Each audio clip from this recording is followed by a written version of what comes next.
You're watching the series on mental toughness, and this is a great one. I want to talk about what really drives people. Not goals only, not checklists, not some cheesy vision board. What drives people, especially the ones who go the distance that make luxurious, great, strong, sustainable things, is emotion. Not being emotional, but the emotion is the driver. That deep internal why they're doing it, when it's hard, why they're doing it, why they want other people to help them, why they do it. The masses, the mediocre, the average, they're chasing money, they're chasing stuff, validation, ego, clicks, likes, algorithms. And that works for a little while.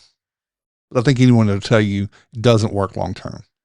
And when it gets hard, and it always does, they end up quitting because they don't have a reason to suffer. They don't have the reason that's compelling enough to tell them to keep going, because keeping going is how you get there.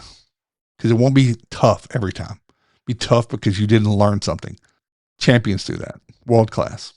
When they hit a wall, their brain screams out, why the hell are we doing this?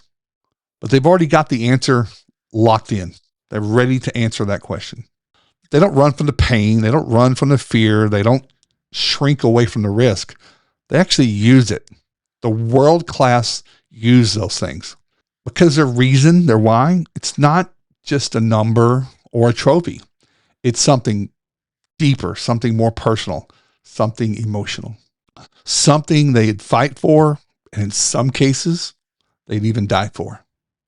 If your motivation isn't emotional, it's fragile. It's going to break.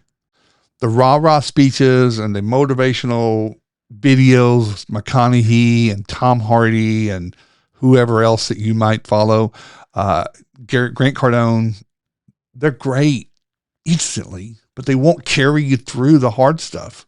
But when your goal is tied to something that matters deeply, that's when you hit what some call the white moment, the peak of emotional clarity. Everything else fades away. And you push through things that would have wrecked you before. The earlier you would not have gone past there. That's where you ducktail, U-turn, go back to where it's comfortable.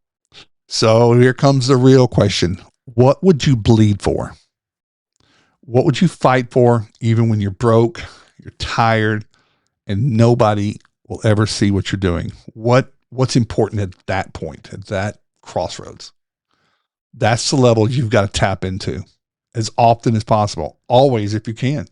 Not what do I want? You ask instead, what am I willing to suffer for? What values would I die for? When you know that, and I mean really know it, not just self-talk that's not real, you become pretty much unstoppable. Until then, you're just flirting with potential emotional strength, mental toughness. That's where it's at.